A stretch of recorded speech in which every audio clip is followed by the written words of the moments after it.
Yo! Video games.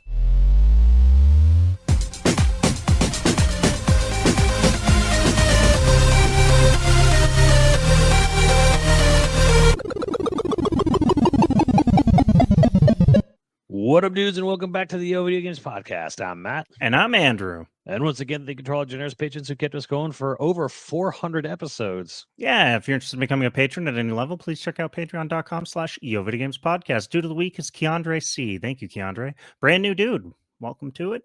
Welcome, man.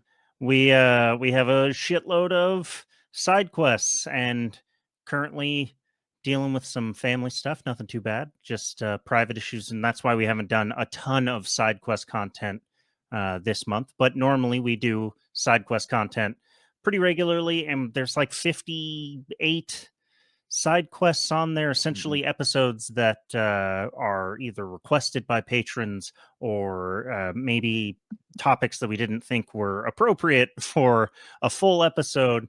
But a lot of those side quests are actually full episode length, so shows you what we know. So check it out.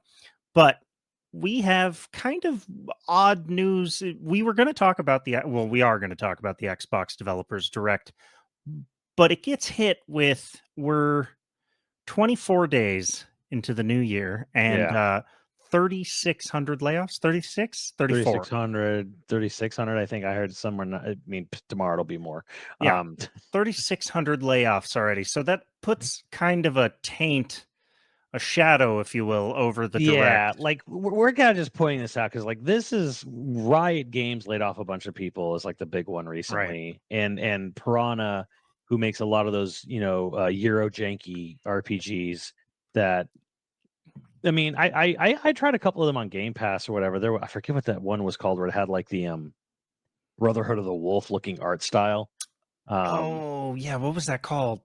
I can't remember exactly right now. I had a pretty cool name, which is kind of sad on my part. But like I remember trying it, and I'm like, you know what? There's actually a lot of heart put into these games, but it's the most Euroist of jankiest.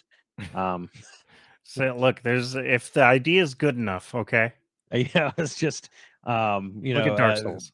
Just when Eurojank is like, but... what is Eurojank exactly? It's basically a lot of European developers never met a hitbox they actually liked. They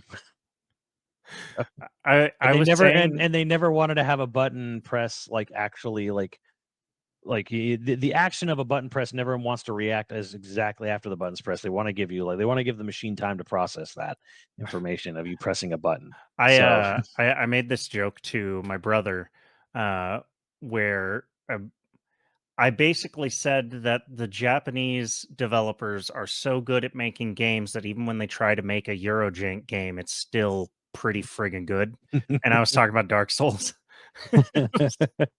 right it's still like in Dark Souls, probably the biggest complaint you could have about it is the controls being a little bit softer, muddy or whatever, but even then it's still better than like 99% of but am I thinking Piranha Bytes? Piranha? I might be mixing that up with one of the Mech Warrior devs. Anyways, they're another dev, the Spider. Am I thinking of Spider or Piranha? I don't know. Whatever. You know exactly what I'm talking about when I with the game I was referring to. Yeah. They were doing the Gothic remake. And basically they put out a statement like because there are a bunch of rumors happening, and they're like, yeah, we're not in a good place, but we have we're still fighting. And basically it's like it's another part of Embracer probably looking like they're gonna like just drop that too. Embracer is sinking, imploding. Yeah, so I mean that's actually almost a little bit separate from what's happening to the rest of the game industry, where Embracer is laying everyone off because Embracer did what was probably the most business stupid decision I've ever seen in my life, where they bought up a huge amount of studios and assets and IP based on the idea that it'd be okay because we're going to have this big deal. We're going to strike a big deal worth billions with this, well, in this case, I guess a country, with someone else. And then at the last minute, the deal fell through. So they basically they literally went out with like someone getting their first credit card You're right. and then just like ran up the credit card to its limit before they actually had the job they were interviewing for. My theory is, when a company knows you got money, or like a person knows you got money, so they crank up the price way higher than it's even valued at. I think they were like, "Oh, we're definitely going to have this thing go through, but we want to buy these companies before anyone knows we've Yeah. got the pocketbook." Mm. Uh, and then they got rug pulled. Um, so just classic classic corporate mistake, I guess. Um, And I have to imagine, from what I have to imagine, everyone probably within that company was probably saying, "Please don't do this, don't do this."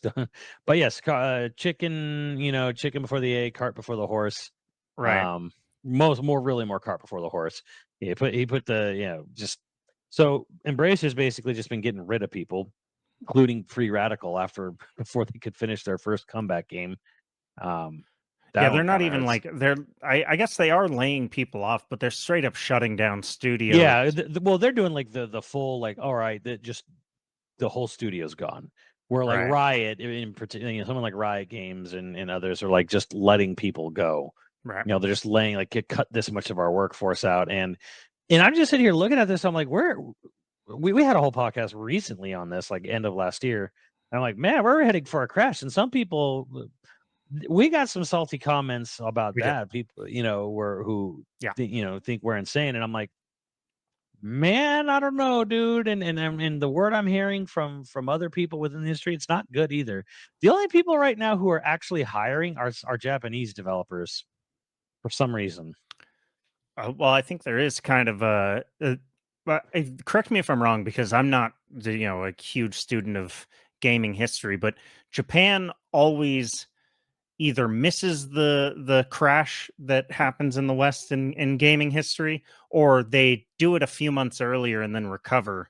I wouldn't say it's a few months. I'd say it's like tides, where Right. they'll be doing bad for like a couple of years, And then and it'll and swing back their way. and where the other side of the world is doing good, and then they'll swing back, and then like and they'll tighten their belts, and then everything, and then they'll basically find their nut, as you say, they'll find Right. their success story somewhere in the darkest of night, and then they'll be doing successful while the rest of the people are like, oh shoot, we spent too much money, we Right, need to downsize. 1983 or whatever. It's like everyone else is like, "Yeah, gaming is dead," and Japan was all like, "Gaming is booming, and we're gonna find out how to get into that market right now." Yeah, gaming is just getting started. Yeah.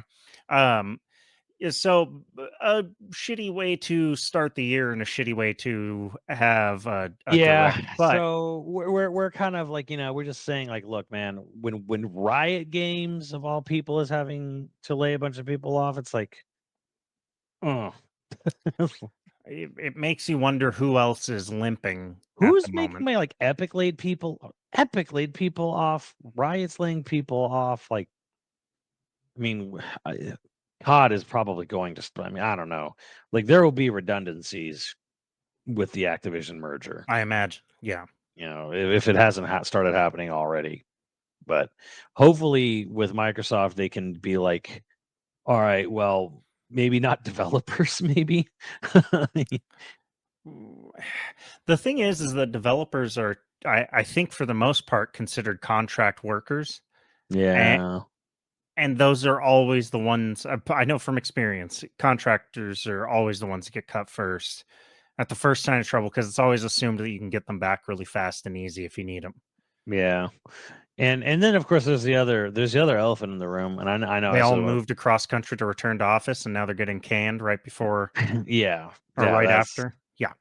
and I wasn't going to talk about this, but I mean, we're just going to be aware of it. I'll just say we're not really going to talk about this. Let me just announce that we're aware of this. We're not really going to talk about it, and that is the Palworld versus Pokemon thing, Oh, because right. Yeah. we don't play Pokemon, and we don't really have any intention of playing Palworld, so we're kind of outside the knowledge base here. And my thing is this: is that the people running Palworld are shady as fuck, and their designs are derivative as fuck. The Pokemon Company is absolutely fucking ripping its consumer base off with the absolutely unacceptable quality of their products with Scarlet and Violet in particular.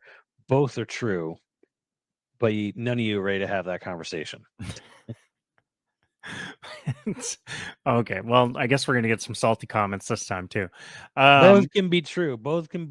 There can be. Both people can be shitty.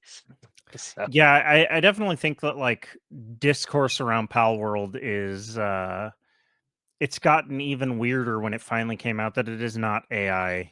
Like they aren't AI the guy was like, "I will go to monsters. court. I will stand trial on this." Yeah. Which a lot of people are like, see, it's not AI. But part of me is all like, oh man, if that's not AI, then like some poor bastard kept getting like screenshots of Pokemon and being like, make something like this from the CEO. And It's 3D yeah, rotoscoping. I don't know. yeah. But yeah, so we're not gonna dive into that one because We don't play either game. yeah, and it's talked to death. There's not actually a lot to go into There's on just it. there's just a lot of shouting and accusations flying, and I'm just kind of like, man, fuck all y'all. It's just kind of my attitude. I'm like, you both have issues. How about that? Like, but no one wants. Again, I don't think we want to have that conversation. But what conversation we do want to have is talking about the rest of 2024 in a good way, in a positive way. We're getting our prediction caps on. It's prediction time. Do I Okay, so obviously Xbox has now, how'd you put it? You put their cards on the table. This is that's one thing. So they had the Xbox Direct like, right after our podcast last time, and it was like Xbox put their cards on the table for 2024, Yeah, which was kind of nice to see in a way because it's like, okay, here is our first party lineup for the year. Here's what we're doing. Here's what we're releasing. Here's what's ready to go. very cool. Not Which a big, is big lineup, but I guess one every couple of months worth. Although which is seems like more than everything, Sony's been doing lately. right? Sony's has, I mean, when you talk about actual first party, because we're just talking about first party. Microsoft owns the studio. The game is coming out, from a Microsoft owned and developed studio, whatever. So, strangely enough, one of them isn't even an Xbox game. One of them is like a PC only game, but that's because how would you play this with a controller? You wouldn't. Um, and yeah, so like they gave a date for Hellblade 2 on Yes. in May. Now, apparently, here's a funny thing: the game, I mean, obviously, it'll be on Game Pass, but it's only going to be $50. It's only getting a digital release. There's no physical for it, Yeah. and it's only about as long as the original game. So it's only about an 8-hour game, which has got some people a little cheese for how long this thing has been in development. And I kind of understand that on one hand, and then on the other hand, I'm mostly miffed at this thing because I'm like, I still don't know how this thing fucking plays. Like, there's almost no footage of gameplay ever being shown. There's her walking around, like cutscene footage of Right. her talking to people, and then like her throwing some zombies over her shoulder.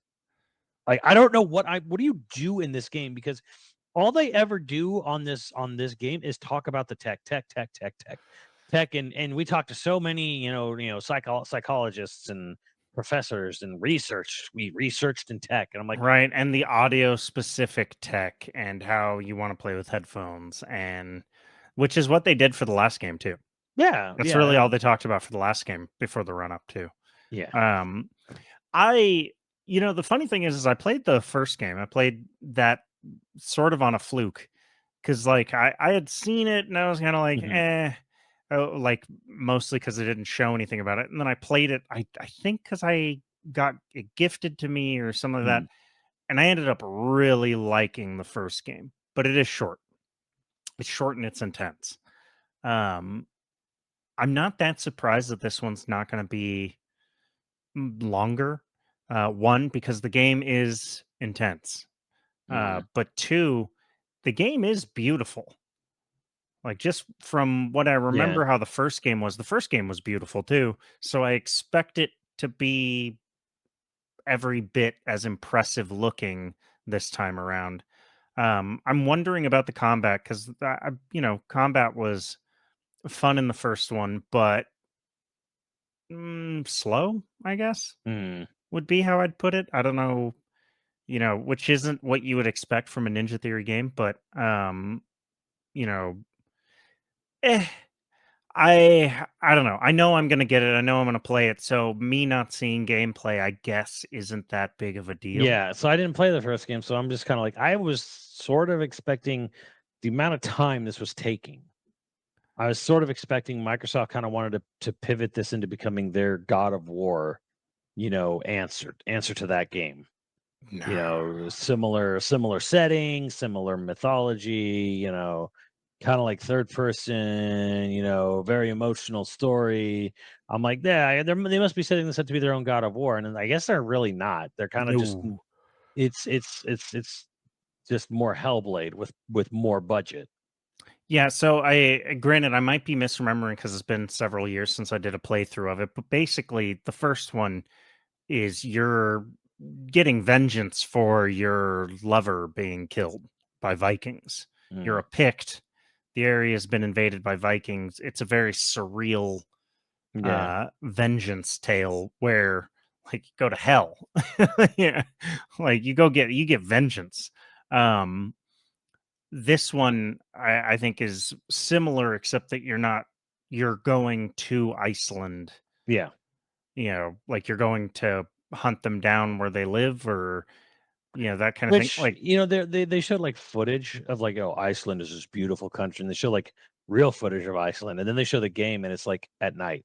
yeah, it's night And and I was muddy. like, and muddy, and I'm like, well, cool, I guess. I can't even like the real life footage you had at Iceland did look pretty cool. I'll admit that. And then then you show the game, and I'm like, it's at night, and it's really muddy and wet, and I'm like, Look, I don't even know what I'm looking at. you can't have a scary emotional game where psychosis runs the entire backbone of the game, and you can't set that during the day like a spring day when Iceland is at its most Hey, beautiful. You can't man, do that. accept the challenge. Yeah. You can't do that. I No, I agree. I don't know. I'm not exactly sure how long this has really been in development because sometimes when they talk about it, it's like, oh, it could have been in development from the moment the last one finished. Yeah. But then also they could have started like 2 years ago. Oh, they Like definitely been. actually. It's definitely been in development way longer than that. It's actually one of the first games to get Unreal 5. Really? It is one of the first games outside of Epic to get the Unreal 5 engine. So they've been tinkering away, I guess, with it for a long, long time. And it does Um, look good. yeah, it does. I It'll mean, make me visually, wonder. Yeah, I guess gameplay. We don't know what it looks like yet. but hey, you know what? Either way, it's got to be better than say Redfall. Like Well, it's definitely gonna be received better than that game, right? I hope. I hope. Yeah. Let's hope. So obviously your number one, since we already talked about my number one, we'll just talk about your number one. Is it Indiana Jones? I was what I was most looking forward to. I, Um, you know, I'm not, uh, I'm not disappointed by it. It looks cool. I think the only thing, and I think everybody's sort of, I'm mhm. unsure about it, is the first person Right, and that's perspective. kind of what threw me off. I was like, I was really hoping for third person.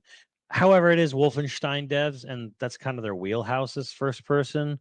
And So maybe it was just kind of like sticking to what we're good at. Um, their first person action is good. Like that's it, the thing, and then because there was another big game in this direct which was Avowed. mhm. Had the fall release date, and they spent a lot of time talking about like, oh, you could do all combat is all this. I'm like, your combat looks like crap. I'm like, like if I was to be completely like off the cuffs with like, what do you think of all these like combat options? I'm like, it still looks like ass. It looks like it looks like slow plotting ass. But then Indies combat looked more visceral, more lack of a better term, punchy. It looked more responsive just in footage. The footage of Indiana Jones looked like it had a more responsive melee combat than Avowed did. Avowed had this amazing artwork, and the rest of the game just looked like every fucking Western first person RPG. Right.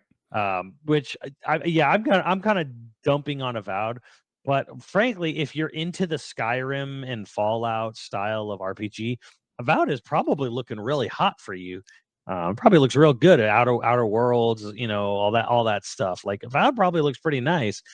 But for me, It I'm does like, look fun, but I've never liked Bethesda first person melee yeah, combat. yeah, Like exactly. I'm like, I looked at this the way all these like, all the beer chugging, beard growing, Western RPG, diehards look at my games with the way they look at Xenoblade.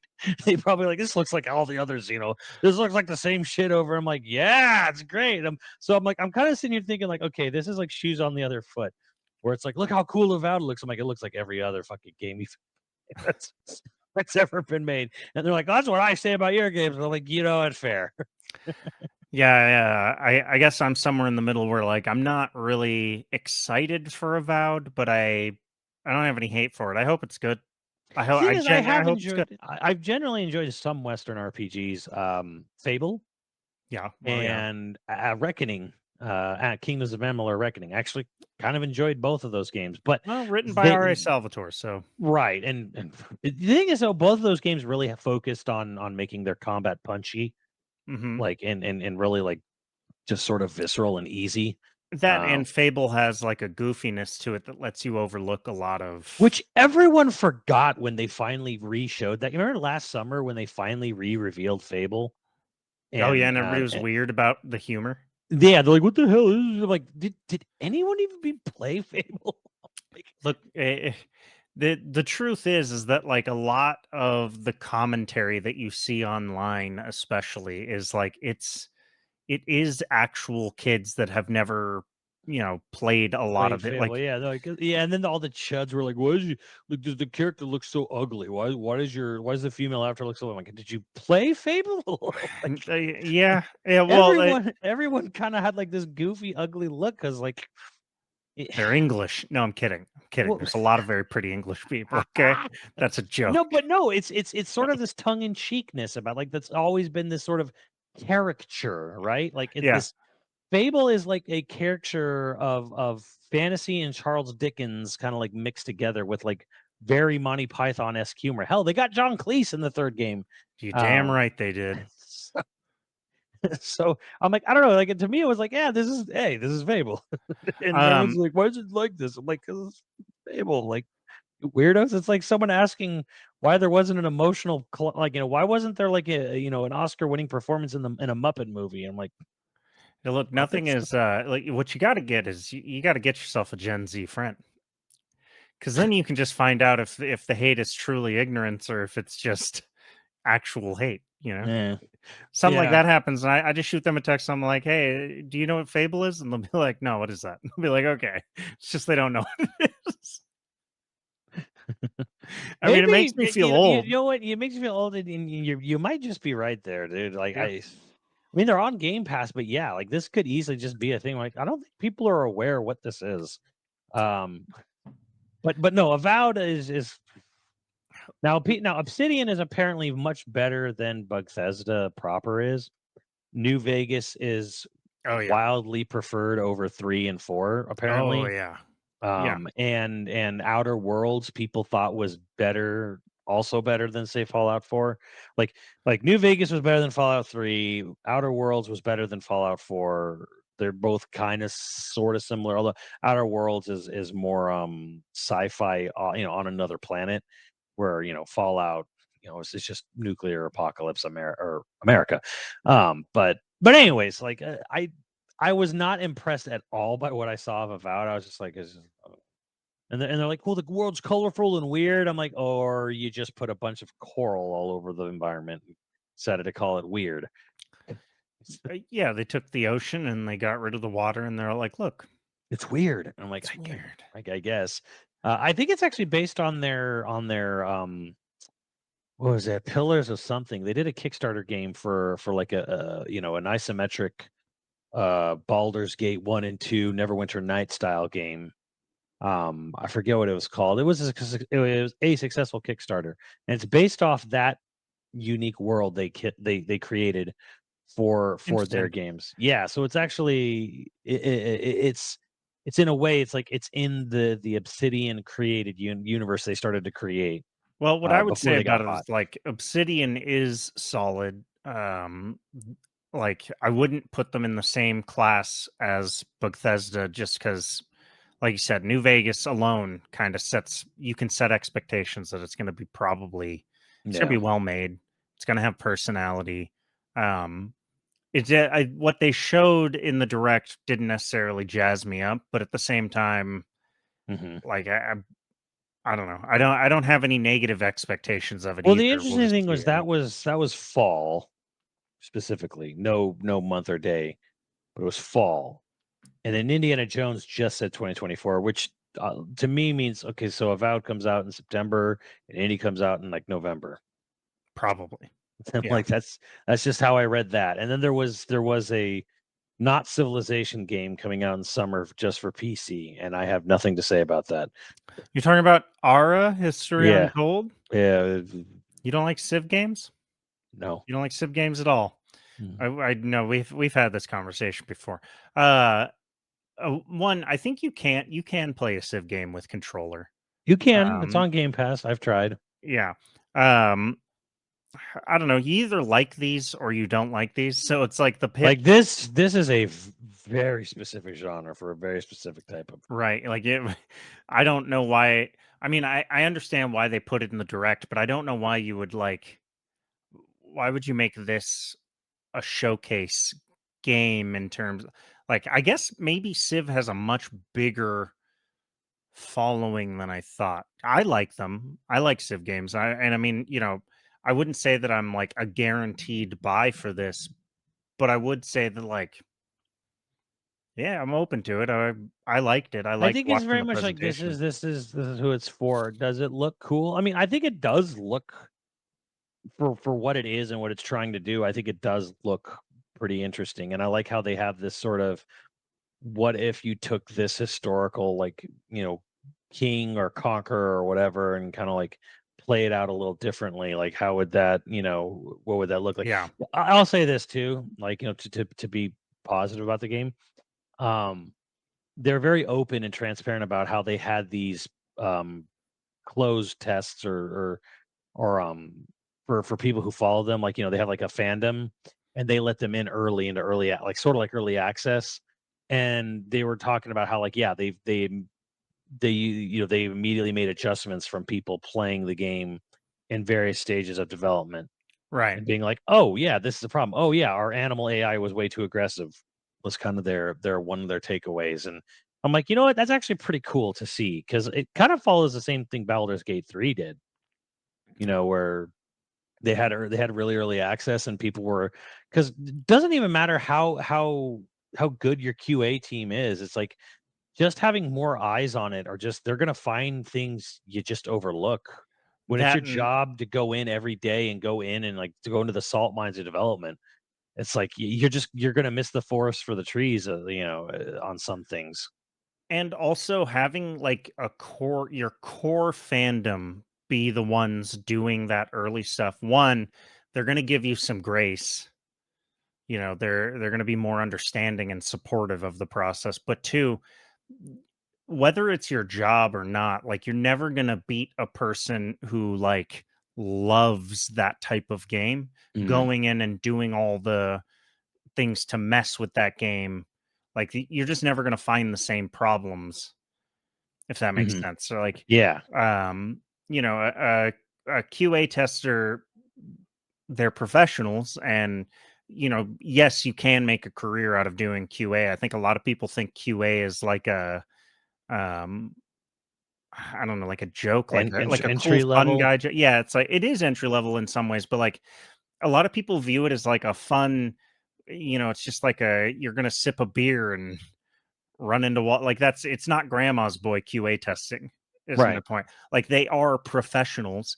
Um, but like it's like me QA testing a game I have no interest in versus like getting into an early access of a shooter that I've been waiting on. Like my questions for a genre and a game that I actively play all the time are going to be a lot different than a game I've never touched Mhm, before or a genre I've never touched before, just by nature of like there's manipulations I'm going to want to do as an active player of that genre or that type, right? Like, if you're playtesting a COD, and you want to figure out if the dolphin dive is faster than slides or sprinting or yeah. whatever, Like those are thought processes that Well, you're going to naturally have. there was like a group of people. They were called like map monkeys or something, or I think it had monkey in the name. Huh. But like they brought them in for Modern Warfare 2 because they showed all these exploits in COD 4 about like breaking the map, how Mm. you could get out of bounds and how you could actually even Yep. use this to like your advantage. Some of it was just, oh, you can get out of the map this way, like, and then others were like, this is how people are actually cheating, getting under and still being able to shoot at people inside the map.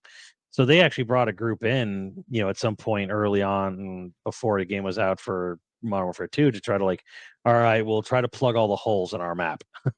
Well, that and those same group of guys were the guys that like you remember with like COD 4, especially like Max also, but we all knew like which was the fastest route to get to what place and Yeah. how fast you wanted to be there or slow you wanted to be there to avoid all the grenades and all that.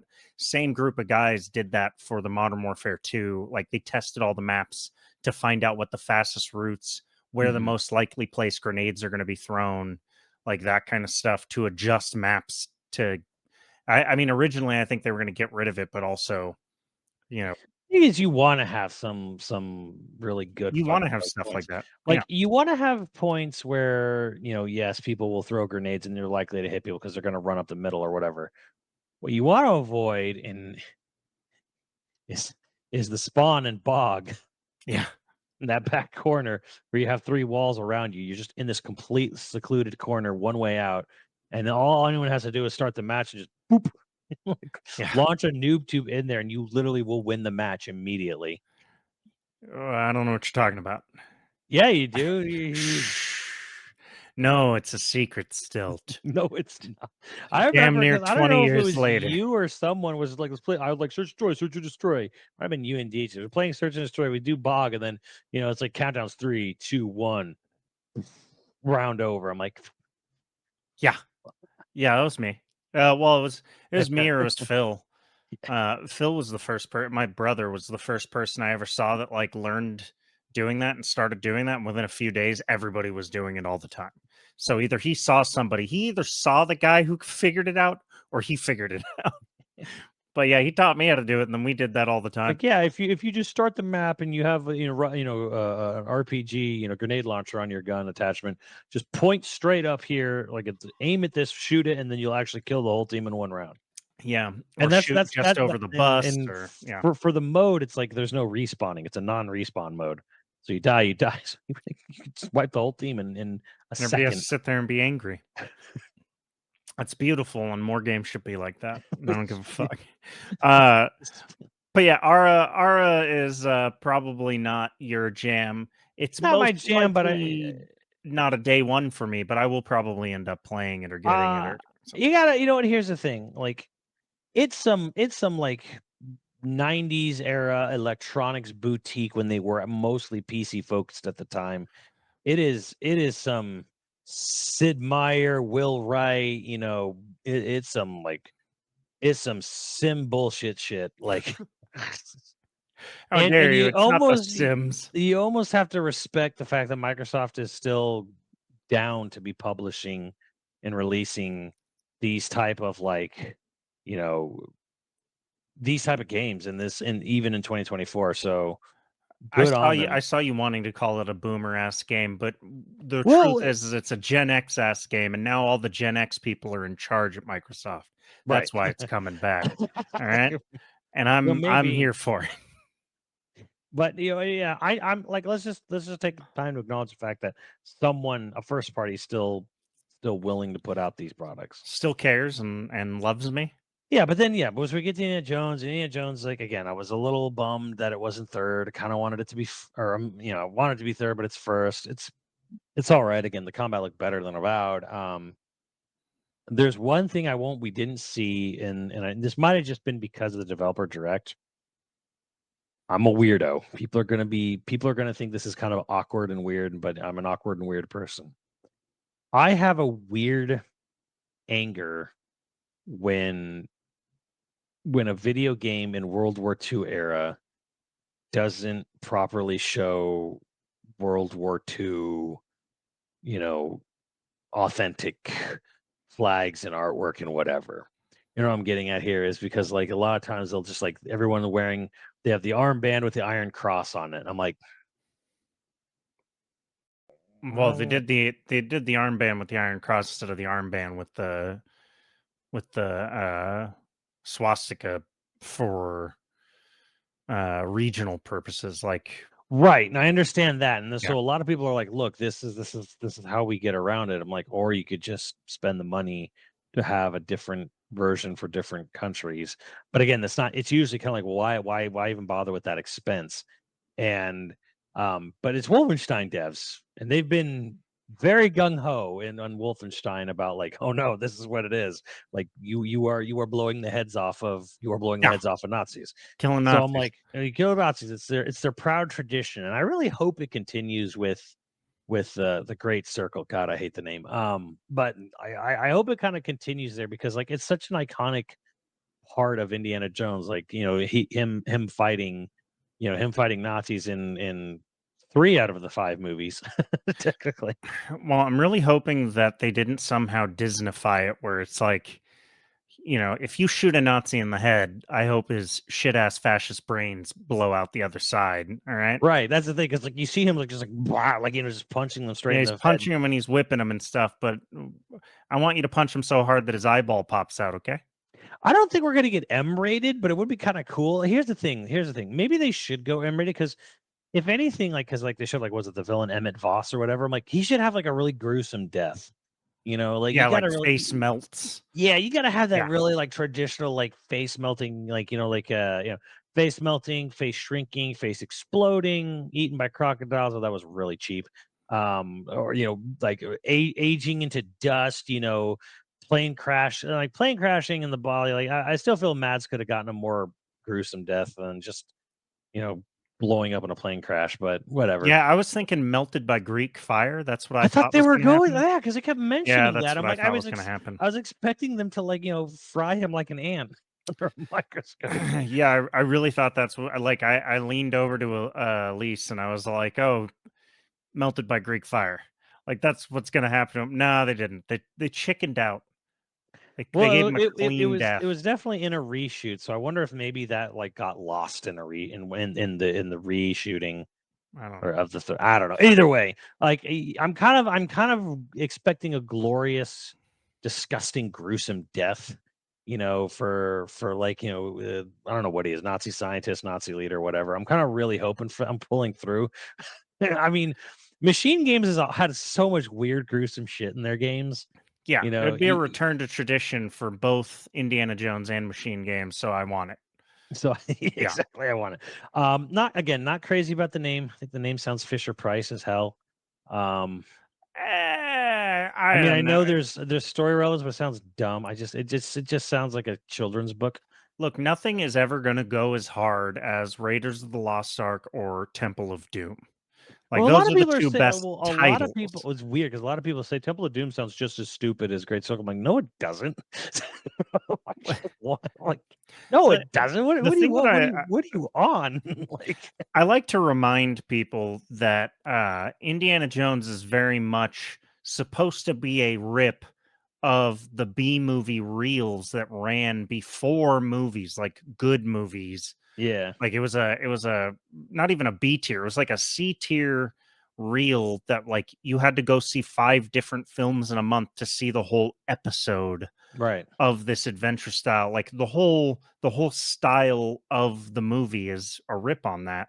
Um like that's why it is Indiana Jones and blah right, blah right, blah. Um because you might have seen it out of order. You might have seen it like whatever. Um and a lot of the time like people are like, "Oh, why is Indiana Jones got like B movie jokes in it?" Well, because fucking what do you mean? we're having a like, fable moment here. Like, it's a B movie. like go Like go that. watch the original. The originals weren't goofy. What the fuck movie did you watch?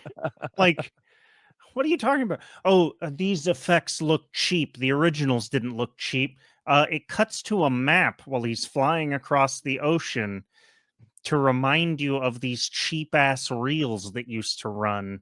Now, granted, okay, very few people go to film school, and very few film schools will show you these exact types of, like, when we had our, like, oh, we're going to do short films, they'd show us these short film reels that used to run in front of us, like, I mean, and like, not everyone's going to do that, but still you get an I appreciation for the mean, economy of storytelling with these it's things. one of the most fun movies ever. But I mean, like the scene where like Marion crashes through the wall in the Well of Souls, and she goes and hugs what she thinks is Indy, and it's just a prop skeleton, and then there's just a bunch of prop skeletons, just like Yeah, and I'm like, bro, this is it. Come on, man, this is Halloween store skeletons, man. Like, it's good. It's good there's stuff. there's not every effect looked amazing in Raiders, like. No, but like that, it's And I don't think why. they were. I don't even think they were trying necessarily to have everything look like amazing. They were kind of No, is it wanting to fun? have. Is it fun? Then we're gonna do it. That was the fucking point of that movie. Like, that's like a suspension of disbelief doesn't exist anymore. It seems like if shit isn't slapping you in the face, or absolutely 100% realistic looking, like this is a good example. Godzilla minus one, people are all like, oh, this $15 million movie has better special effects than Hollywood's ever done. Did you see the movie? No, I'm thinking of seeing the black and white one. It's good. It's a good movie. Does it have the best effects better than Hollywood's ever? No, fuck no. Godzilla takes baby steps as he walks. The first time you see Godzilla, it's super good. It's super well done. But other times, like, you can look at, you're like, this is well done on a budget CGI, and it's impressive for the amount that they spent. It's like the effects are cool for the amount that they spent, but it's not like the greatest visual Right. effect I've Yeah. ever, like, Exactly. but that doesn't bother me because I still have a suspension of disbelief. I don't have to go, why doesn't Godzilla look like a real dinosaur? Like, what the fuck? Like, I sit down Yeah. and I go, I'm gonna watch a movie. Sometimes, and maybe it's Marvel's fault. I don't know. I don't want to blame comic book movies for every ill that there is on the planet, but like, part of me thinks it's Disney's fault, where like Mhm. nobody has suspension of disbelief, and nobody has media literacy anymore. Like, if No. you aren't slapped in the face by whatever they're trying to say, people are like, oh, you're reading into it. If a fucking CinemaSins or like some cinema channel can't explain to you all the things you missed in, you're not gonna get, it's like, God damn. Like, we're living in the end times. This is the worst. And I think the same thing is happening to games, to be honest. But I hope I hope that this, I hope the game's good. Yeah. well, Like I either think the game's gonna be good. I think that the people complaining about the title, you included, are just, let it be. it's It's not a a fun game. title. Hey, it's not a game breaker. I just think the title sucks. I guess it's the Great Circle. It's not Could have been as. something. It doesn't have any mystery to it. It has like no pizzazz. Oh, Like see, it I has. think I think it has too much mystery. It's too vague. Well, yeah. I mean, you could look at it that way too. Yeah, Right. and just like it's too Temple of vague. Doom, Raiders of the Lost Ark, like, those are the reason You why know, they're so good is Last Crusade, Kingdom of the Crystal right. Skull. I mean, even Dial of Destiny, which I was like, yeah, Dial, I think a soap a little bit, but like Dial of Destiny, I'm like, it's a little, but it works. I'm like, what are they? Ooh, Destiny. What are we talking about here? But Great Circle. I'm like, I don't Yeah, know. I mean, it would have been better to use what's his name's name for the dial rather than Oh, call it the Dial of the Destiny. Antikythera. You know, the clock of it should have been called Clock of Destiny, if anything. Yeah, Maybe I don't know why I'm blanking on the guy's name, famous Greek inventor. Diomede? No. Archimedes. Yeah, like they could have called it that dial, or, something like, his dial. Yeah, our They Dial of could have been Archimedes or Archimedes dial or yeah, whatever. Um, Dial of Philosophers or Alchemist Dial. Something yeah, I don't know. be more specific. The Great Circle, little too vague, but I still think the still not bad. game's probably going to be solid. You know, at the end of the day, like I'm kind of expecting them because like I didn't play a lot of the Wolfenstein games, but like The last they're two good. were pretty good. Were if I remember correctly, they're pretty good. New Order and New Colossus was the second one. Yeah, I think it's New Colossus and wait, is the Old Blood the newest one? I think Old Blood is DLC for 1 and New Blood is DLC for 2. Because I think it's Wolfenstein: The New Order because it's supposed to be like the alternate 1960s, and then Right. Wolfenstein 2 was New Colossus. I think, or maybe I have it backwards, but then like the DLC for 2 was Young Blood, and I think Old Blood was DLC for the first one. What's the latest one where you play as like twins or something? Young Blood. That's okay. I think I didn't play that one. Yeah, you play as his daughters or whatever. Right. But Okay. Yeah. I'm kind of confused. I'm like, wait, are they? Whose daughters are they? Because he gets his head transplanted into at some point. Yeah. I see you thinking about it. Don't think about it. Don't think about it. just sit back and enjoy it. Just accept the things. Treat it like a Kojima game. You think about it too deep, and you're like, "This is dumb as shit." Instead, Yeah, just be but I like, feel like Wolfenstein "Can knows love it's blossom dumb on the as shit. battlefield?" Bro, they did Yeah. that whole thing. Like, I mean, it's kind of spoiler for 2, where like they execute BJ Blazkowicz, but like there's like that nasty, ugly, like Nazi, German chick, and she's like, Yeah. she like kisses him or something at the end because she's like totally been like hot for him the whole time. It's just like super gross, and they play it off as being super gross, and like they cut his head. Fraulein Ubercunt. Was that her name? No, that's just what I'm calling her. That's I mean, hell, I don't know if it's Wolfenstein 1 or 2 where like they have this sort of, it's supposed to be like a game show or something, and like Hitler's still alive, but Yeah. he's just decrepit and like has all these diseases and shit. And he like pisses in an ice bucket and stuff. It's God. I'm gonna go replay him now. he shoots an intern like, I think for I'm annoying him. gonna Like replay him. they're schlocky as fuck. And I remember someone saying like, how come we didn't have Cyborg Hitler as the last boss? He's like, we got to say something for the third game. That was their literal reply. Amazing. I'm like, oh, they're saving this up to actually have like this. This is amazing. So I just hope I hope it's great. My weirdest thing here's the weirdest thing I thought about that trailer besides the first person. He's flying over the Seine. How you pronounce that? The river in yeah. Seine. The Seine. Sorry, thank you. I knew I was pronouncing it wrong. The Seine River, and it looked like he's over the Seine River in France, and he plane hops onto a Japanese zero-wing fighter, which I was like very confused what's going on in the plot there. Because like I'm like, okay, like because Indy's never, for far as we know, never really been involved in the Pacific Theater. Right. But he's jumping onto a Zero fighter in the trailer, but it looks like he's right over the Seine, which doesn't make sense. So I'm like, what's going on here? So maybe that's part of the mystery of the game. Maybe that's part of the part of the MacGuffin.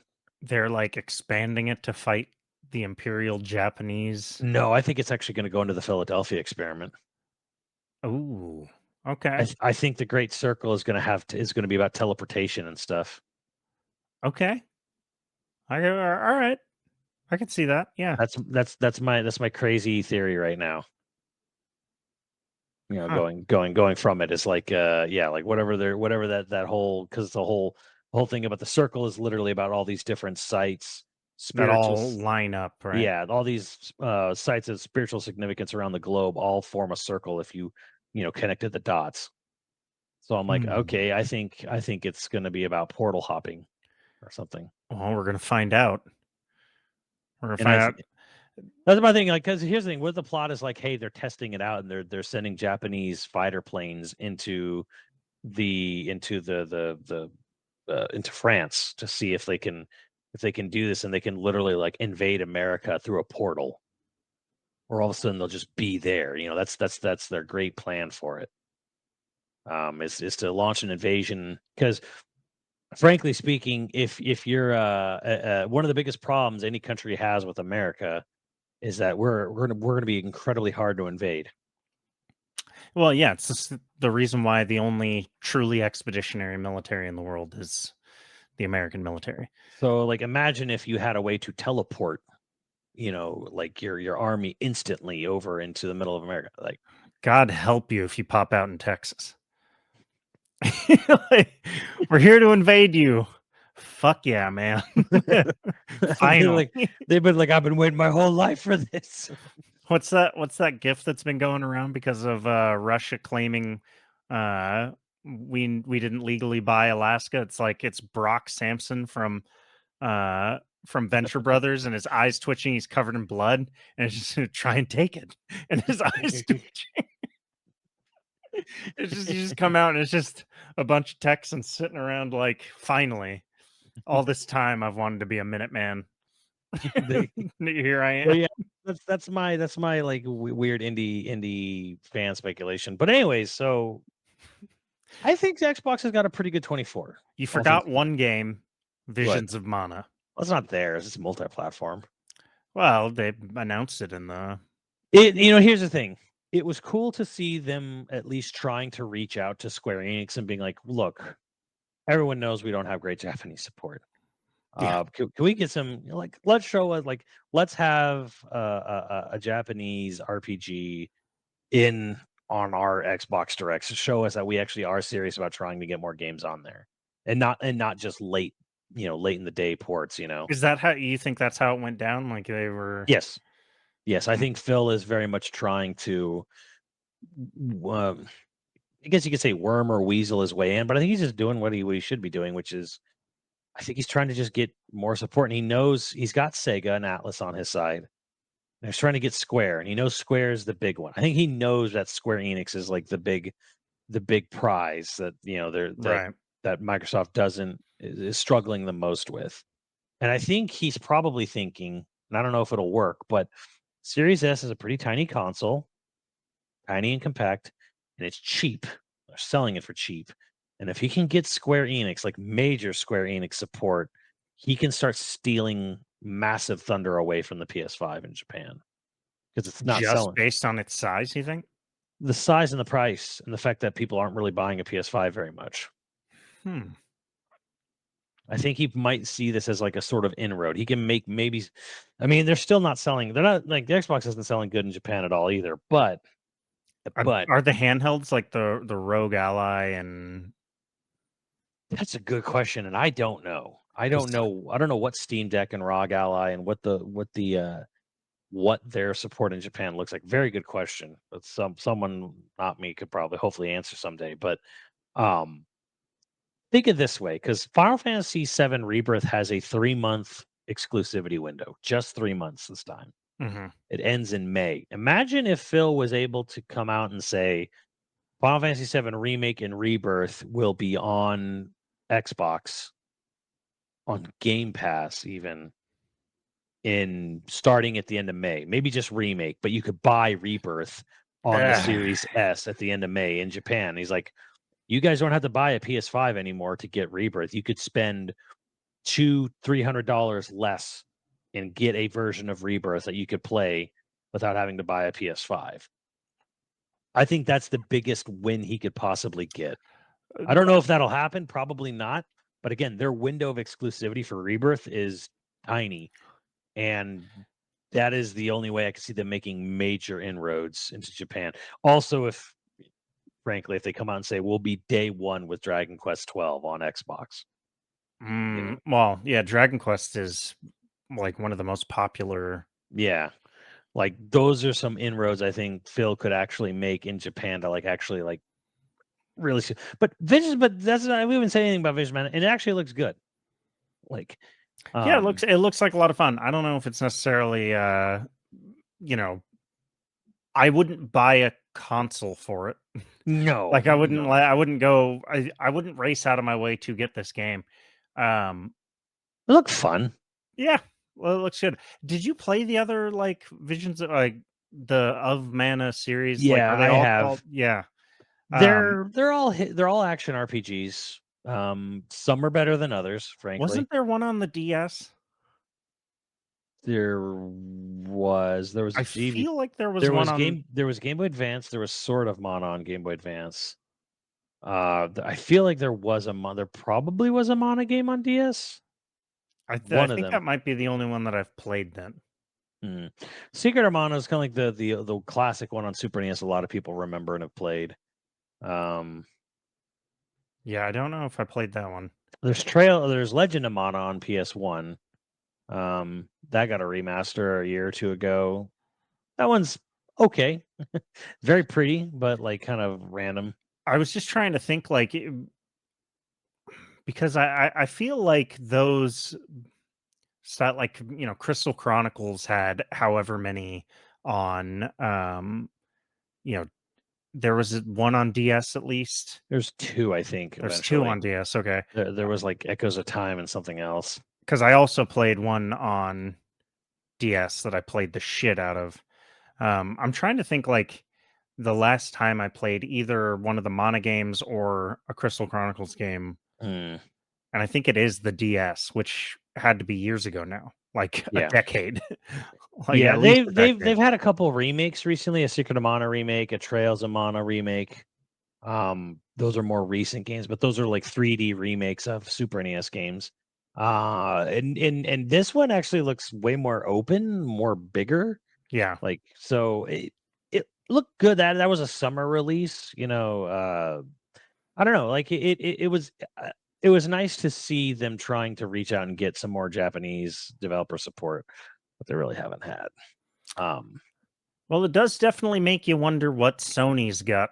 Yeah, because here's the thing: Sony has nothing beyond March. Now, the only game that we know about, too, technically, Stellar Blade, that Korean ass game, um, Yeah, and then the Death Stranding 2, technically, has technically been announced. But as far as like official announced, this is a game that's coming out, they have nothing beyond March because they have Rise of the Ronin in March, which is a Koei Tecmo collaboration. hmm And Stellar Blade or Stella Blade or Stellar whatever, I don't know. Stellar Blade comes out some point in the year. That game is really weird because it was supposed to come out in 2023 and then like they never updated it at all. And Every then time we talk about this, somebody always points out that like they have loads of games coming. We're talking about exclusives, first party. first party Sony owned IP studios. And again, Stellar Blade's not even that. Stellar Blade is made by some horny gotcha mobile developer And we do in love them. Korea. And that's why it's a big horny, Korean butt game is basically my description of it. I guess I just are Koreans known for having nice asses? No, but they're known for being For liking very them. All right. they're known for liking them like a lot. Like so this Korean butt I'm not game mad at it. there's this I don't know if you've probably I don't know if you've heard of it and there's this mobile game called it's Nikke, so Nikke Battle Angel or Battle Guardian Nikke or Battle Maiden Nikke. It's Hmm. Time Crisis. It like the gameplay of the game functions essentially like Time Crisis on mobile phones, but it's not first person, it's third person, and it's so you see your character when they come out of cover to shoot. The reason they do that is so you can see all the butt jiggle on your character when they're firing their weapon because Korea, Japan, they just the thirstiest. Look, And if my main character is going to fire a 357 Magnum, I expect to see the jiggle go from the hands, through the shoulders, down the back, way through the ass, and all the way down to the calves. so this is the developer of Stellar Blade, which I found out through my chat, which makes all the sense in the world. So Well, it's like, because it's just ass. yeah, because it's just like Hell every yeah. every trailer and screenshot from this game has just been like it's cyborgs and butt. It's So just what you we're might as well getting just have here, like the butts holding the swords and going me me me. correct me if I'm wrong, any of our possible Japanese or Korean listeners, but the biggest cultural difference that we're getting from these games, the Japanese with say like the Dead or Alive series love the boobies, Yeah, and the and don't get me Koreans wrong. they love that ass. Well, they have there's plenty of big the booba characters in the game as well.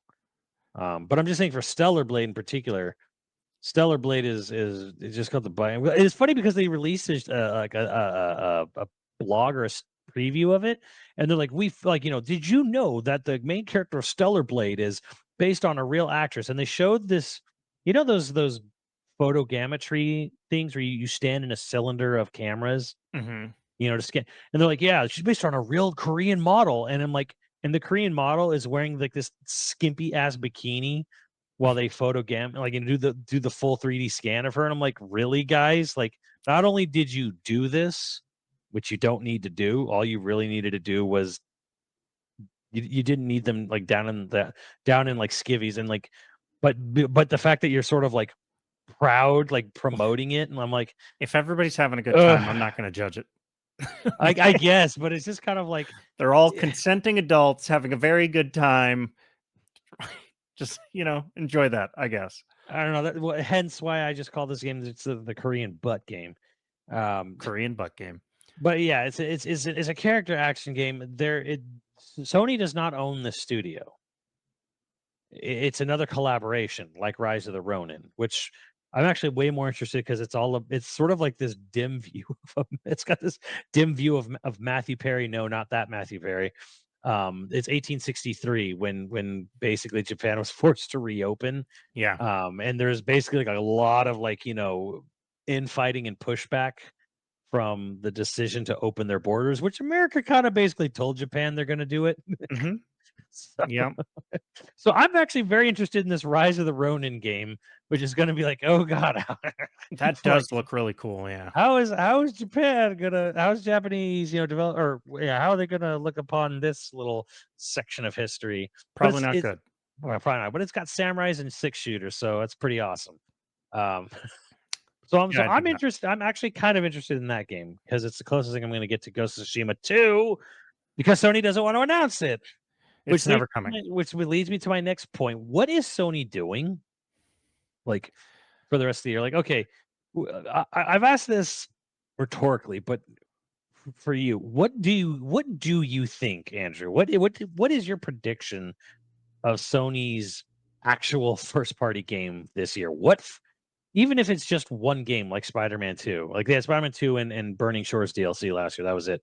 What if there's one game this year? What is it from Sony that's not a collaboration, or is there?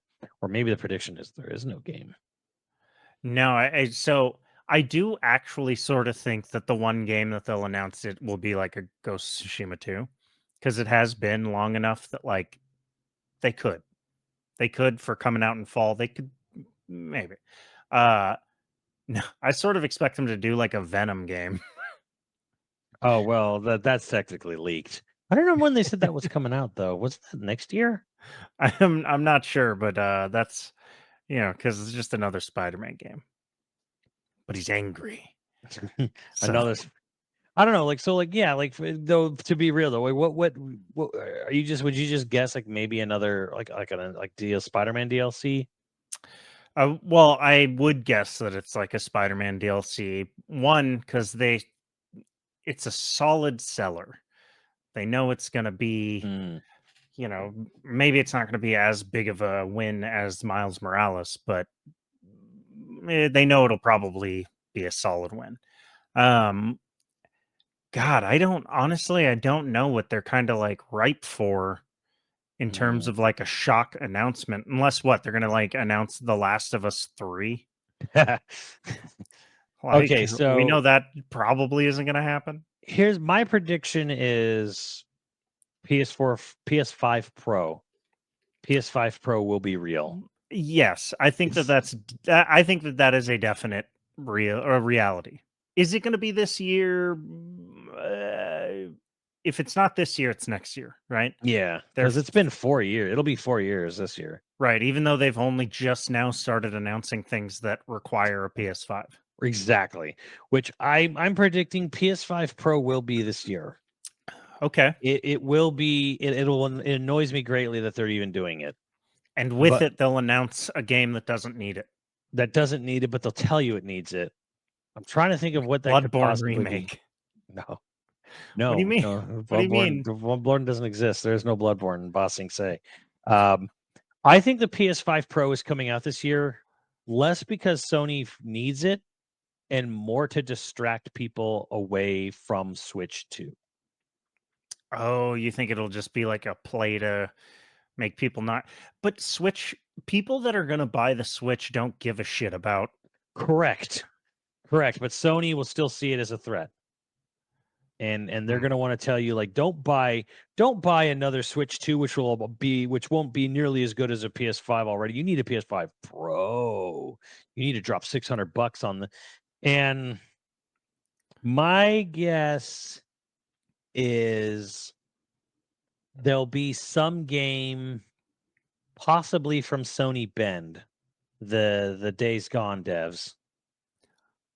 Yeah, they've been quiet for a while. I don't know what it'll be necessarily, but my guess is it'll either be Death Stranding 2, which again is technically another collab game, but I think it could be a Sony Bend game could show up this year, and that's their PS5 Pro showcase game. Did you play Days Gone? Nope. So I didn't play it, but it is kind of a game that would be right up my alley, and I want to try it, but Apparently it got a big patch post-release, and it fixed Yeah. a lot of problems with the game, apparently. yeah, supposedly like now it's just excellent. Like Hmm. a lot of people are saying, a lot of friends are saying that like it's actually like really good, Mhm. which piqued my interest in it. I remember originally watching stuff on it, and we talked about it where I was just kind of like, it looks a little. I don't know. It looks like jank Last of Us in a lot of Yeah. ways, or Yeah. like it just looked like it wasn't fitting Mhm. in any one category type thing. Um, and now I think about that, and I'm like, oh, maybe I ought to give that a shot because it doesn't look like it's Yeah. fitting any one way, I any one also place. do think that PS5 Pro, when it gets announced, they will announce Ghost of Tsushima 2, and it won't get announced until the PS5 Pro gets announced.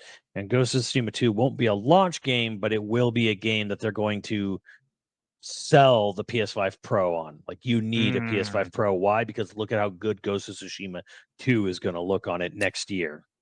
God, I hope not. That is my prediction Could you for even Sony. imagine?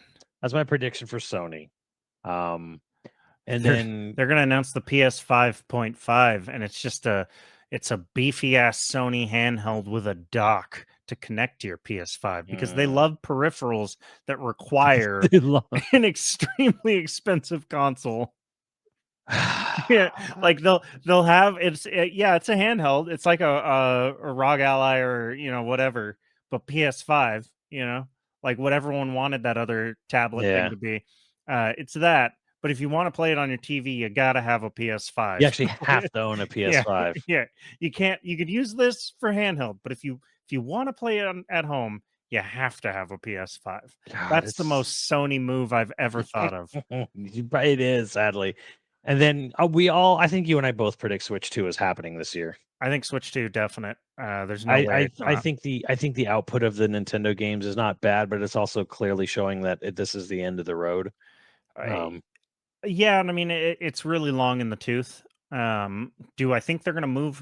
Like some people online, I've seen like Redditors being like, "Oh, they're gonna move away from handheld," and there's like, not a damn chance. It's gonna be handheld. It's gonna play Switch One games, and you might get a beefier dock, like a dock that does something. But I bet no. I bet it's just gonna be a beefier handheld that still will dock, or maybe it won't even require a dock. You'll just set it on you know, your table. Like they won't even sell a dock, but I bet it'll still be a dockable. I bet it'll be thicker. It's going to be Hmm. thicker than the old Switch, and I agree on all these points so far. I also think Joy-Cons are going away. Maybe not. Do you think the Joy-Cons will not be attachable? Do you think the sliding thing? Because I think they're going to redo them in a I way. think they're Like, going I to think get rid of detachable Joy-Con things in favor of if you want to play at home, you're going to buy peripheral. I don't know if I agree with that yet. I'm not sure if I'm ready for that. Not sure. That's fair. They did they did sell the idea really hard on, like, oh, look at this, you have two controllers all of a sudden, which like the worst possible way to play a video game on Yeah. a single Joy-Con.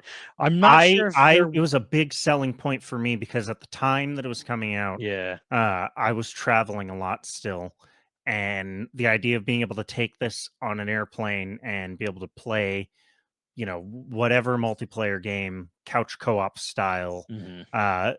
so cool. So very cool. It turns out you can't really just toss the Switch into a backpack. You have to have kind of a beefy carrying case, which I do. But if you don't have the carrying case, if you want to just throw the Switch in a backpack because you're traveling all over the place, you're going to fuck those Joy-Cons up. Those Joy-Cons are not going to So survive. this is a pretty beefy portable system. It's an Odin, sorry. It's a little muddy.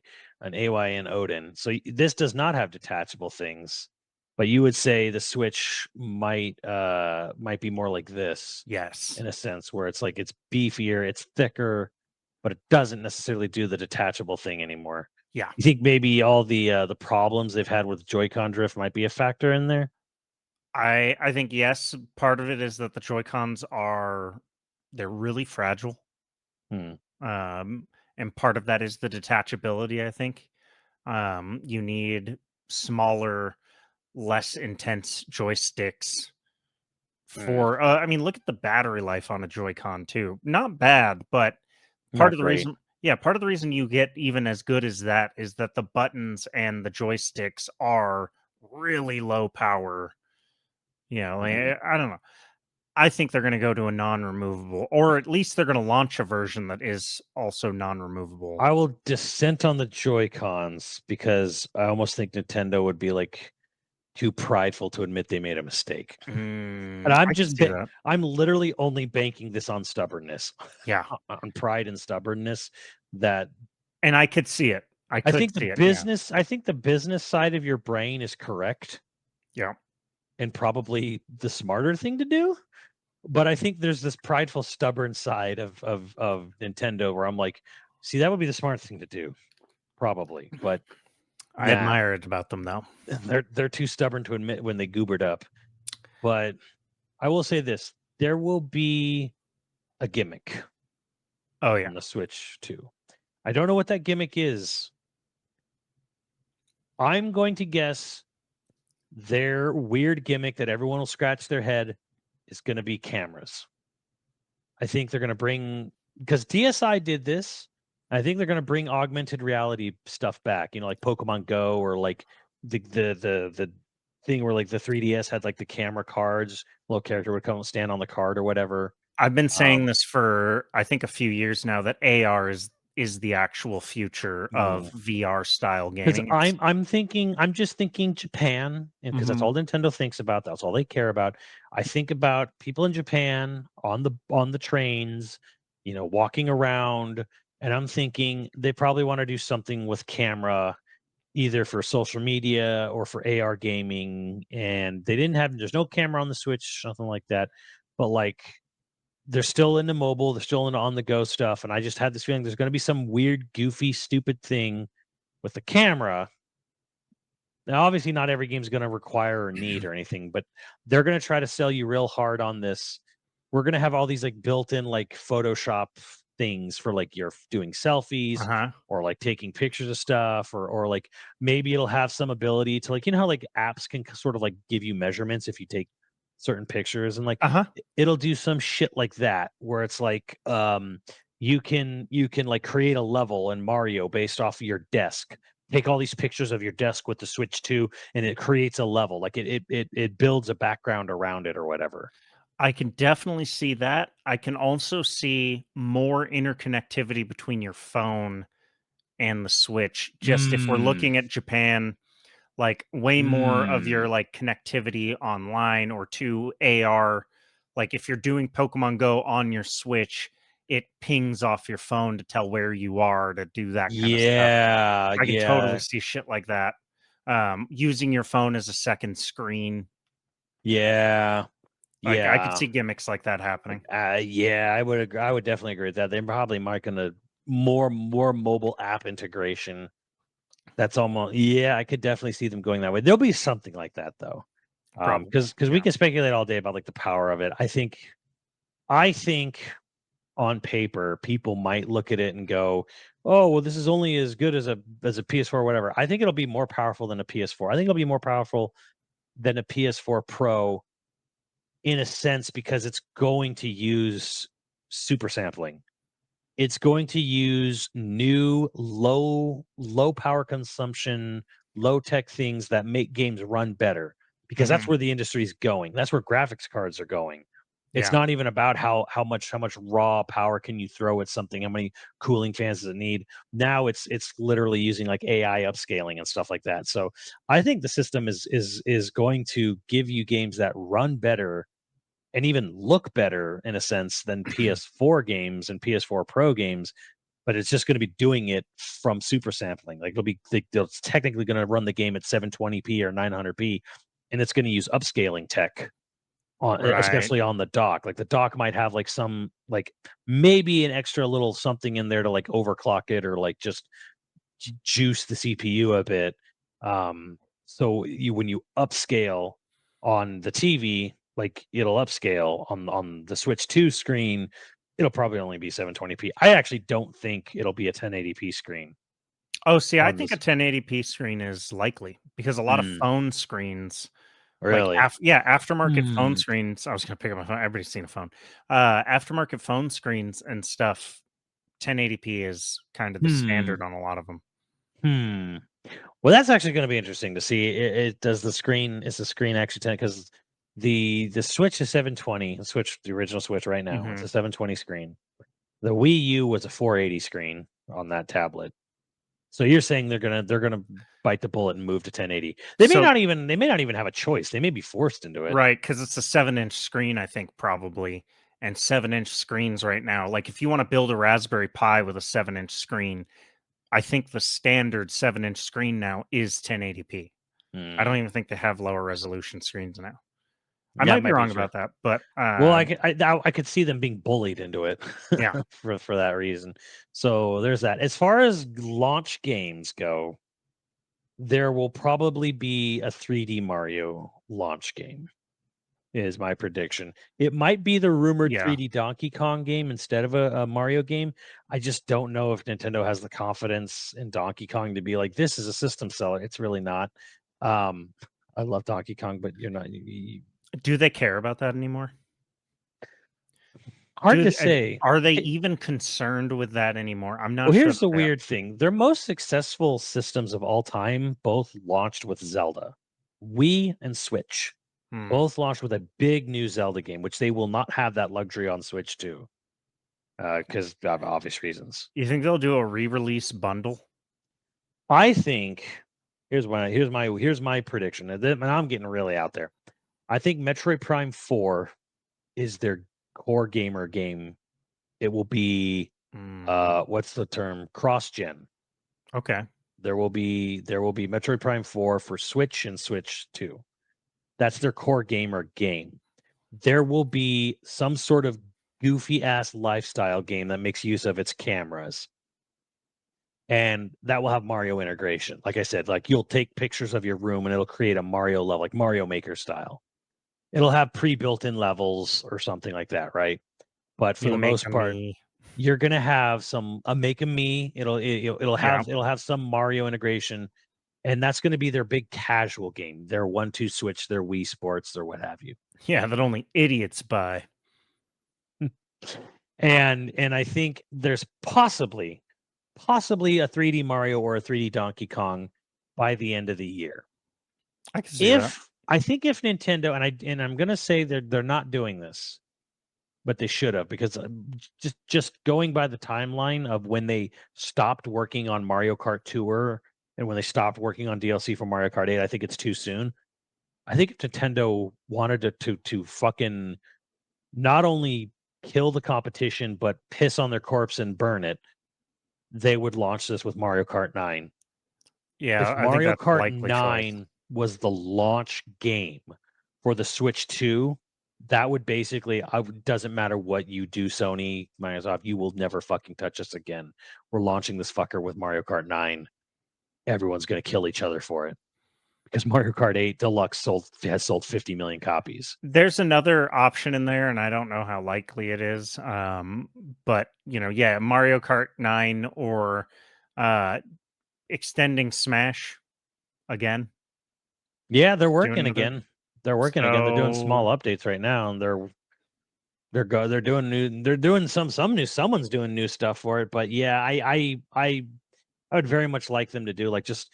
And actually that reminds me of the other thing. My last sort of prediction for Nintendo. They're going to offer monetary upgrades for certain Switch games, a la Last of Us 2 remastered.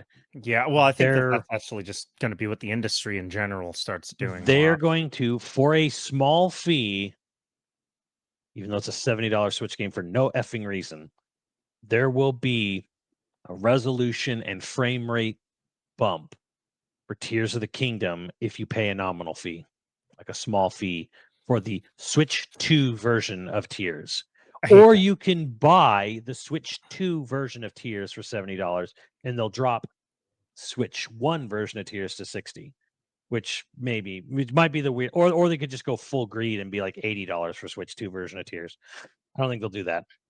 I do think there will be a number of other games, Splatoon 3, possibly Pikmin 4. They will offer $10 upgrades for Yeah. resolution frame rate bumps. Hopefully Xenoblade 3 would be one of them. Apparently, from what people have data mined, apparently the textures were much higher resolution and then downsampled on Xenoblade 3. So that makes me wonder if Monolith knew there was a new system and was like, okay, well, here's the Uber textures, and then we'll downsample it because there's going to be like a $10 upgrade for that game. Well, that and it looks better if you do that kind of stuff. True. So So things render cleaner. that's my prediction for Nintendo is that there's a camera. I think Metroid Prime 4 will be their core gamer game. There'll be some casual lifestyle game that uses AR. And there's probably going to be some 3D Mario or Donkey Kong. So I only say Donkey Kong because it keeps getting rumored that there's a 3D Donkey Kong in development. That's made by the Mario 3D people. That you got hopes. You got dreams, gorilla dreams. I think realistically what will happen though is that in 1 year for the first anniversary of the Switch 2 will be Mario Kart 9.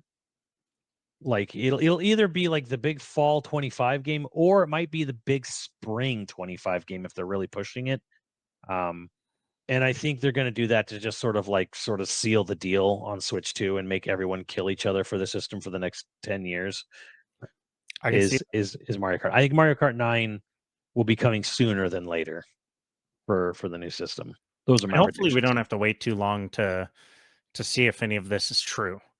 You know, the Nintendo Direct and the Sony State of Play or whatever. I think Nintendo will have a Direct next month. I do not think it'll have anything on Switch 2. Oh, really? I don't think I guess there's my other last prediction.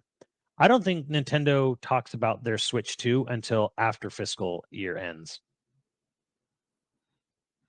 So okay, which April, would make sense for them. Yeah, I think it will be late May, early June. Nintendo will announce their next system, and it will launch within 3 to 4 months.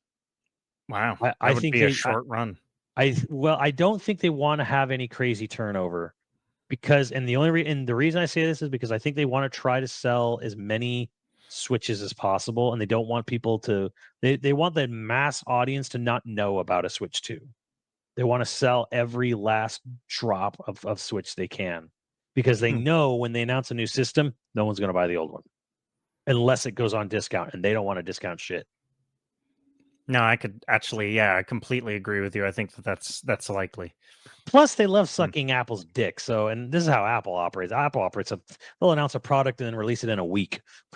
Yes, but I sort of like that. I like that on Apple's side.